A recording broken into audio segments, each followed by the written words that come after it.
Richard Pryor. At the height of his fame, Richard Pryor was untouchable. He was selling out arenas like a rock star, raking in millions, and redefining what it meant to be a comedian.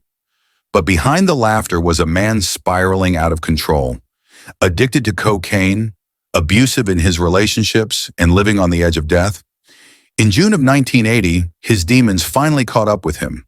Engulfed in flames after a drug binge gone wrong, Pryor staggered through the streets of Los Angeles as his neighbors watched in horror. Doctors weren't sure he'd survive.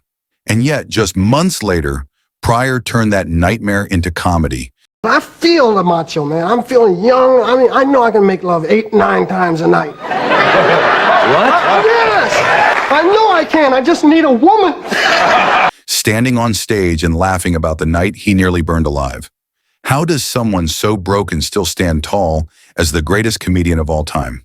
To understand Richard Pryor, you have to rewind to the pain, the scandals, and the chaos that shaped him. Richard Franklin Lennox. Thomas Pryor was born in 1940 in Peoria, Illinois, a city most people only knew for its reputation. Gambling, prostitution, and hustlers. And for Richard, that wasn't background noise. That was home. His grandmother, Marie Carter, ran a brothel. His mother was one of the women who worked there. His father was a pimp and hustler, violent and unpredictable. Richard saw things no child should ever see. Men paying for sex, women beaten and broken, fights that ended in blood. Then the police came.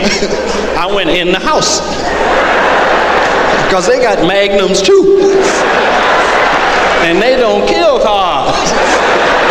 They kill niggas. The streets were his playground, and trauma was his babysitter. When Richard was just 10 years old, his mother walked out on him, leaving him to be raised by his grandmother. A woman so strict and hard that she often beat him into obedience. There was no stability, no comfort, no innocence. This was the soil that grew Richard Pryor, a childhood steeped in pain and survival, where laughter wasn't just entertainment, it was a shield. Richard found escape in performance. He joined school plays, entertained classmates, and eventually took to the stage at small clubs. But in the beginning, Pryor wasn't the raw, unfiltered truth teller we know today. He was clean-cut, soft, and safe, modeling himself after Bill Cosby.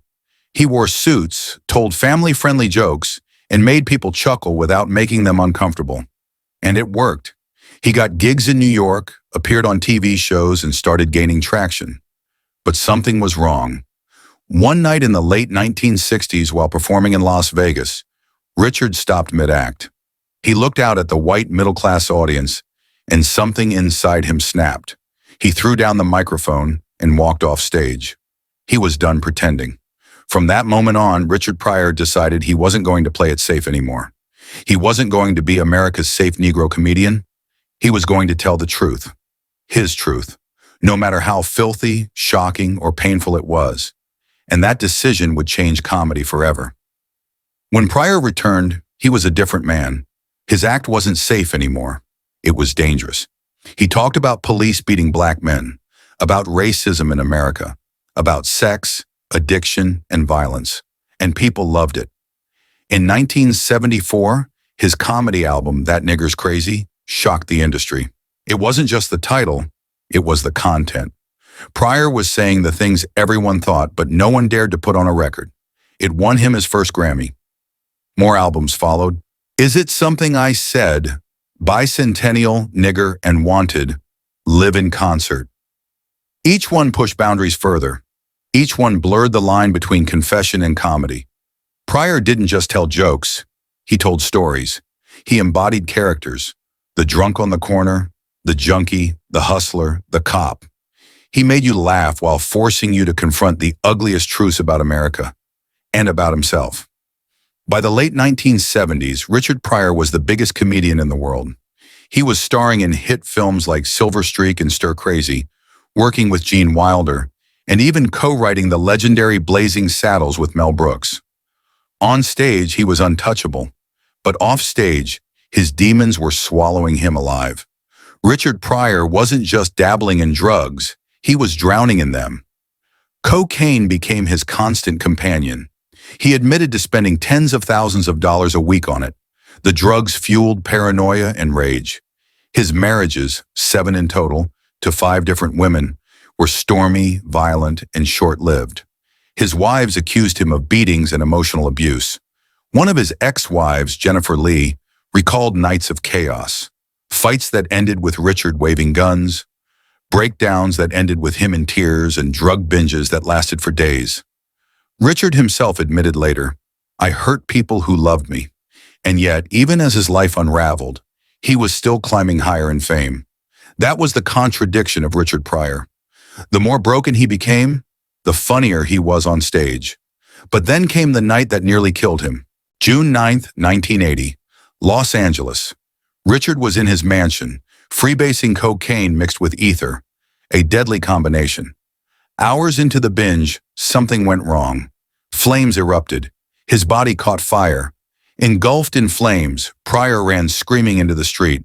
Neighbors watched in horror as the world's most famous comedian staggered, burning alive until he collapsed. He suffered third-degree burns over more than half his body. Doctors didn't think he'd make it. The media went into a frenzy. Headlines declared Richard Pryor finished. Fans prepared to mourn. But in true Pryor fashion, he did the unthinkable.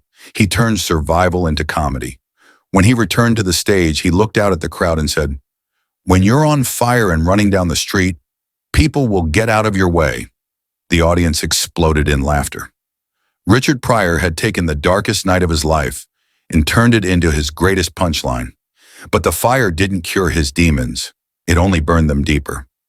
Through the 1980s, Pryor kept working. Movies like The Toy, Brewster's Millions, and Harlem Nights made him a bankable star. But his reputation for being unreliable followed him everywhere. He clashed with directors. He showed up high to sets. He fought with co-stars.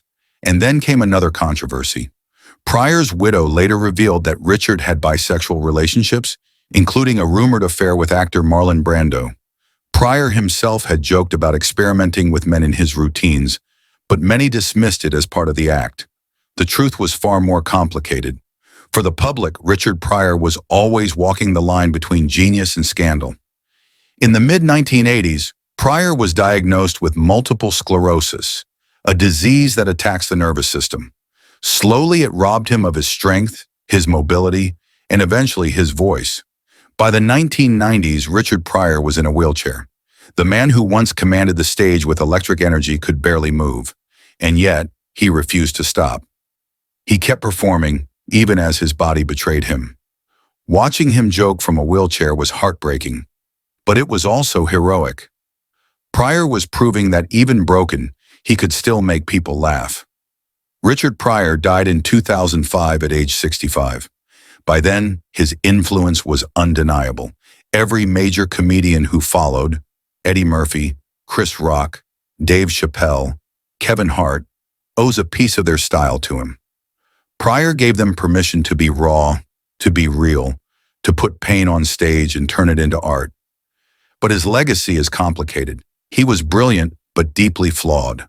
A truth teller, but also an abuser. A survivor, but also a man consumed by his demons. Richard Pryor's comedy changed the world, but his life was a reminder that genius often comes with a heavy cost. Richard Pryor once said, "The truth is easy to tell. It's the lies that are hard, and that's what he gave us. The truth. Ugly, uncomfortable, hilarious truth." He was the rebel Hollywood couldn't control, the addict who turned his survival into art, the man who literally set himself on fire and still burned brighter than anyone else. Richard Pryor wasn't just the greatest comedian who ever lived. He was proof that sometimes laughter is born from the darkest flames.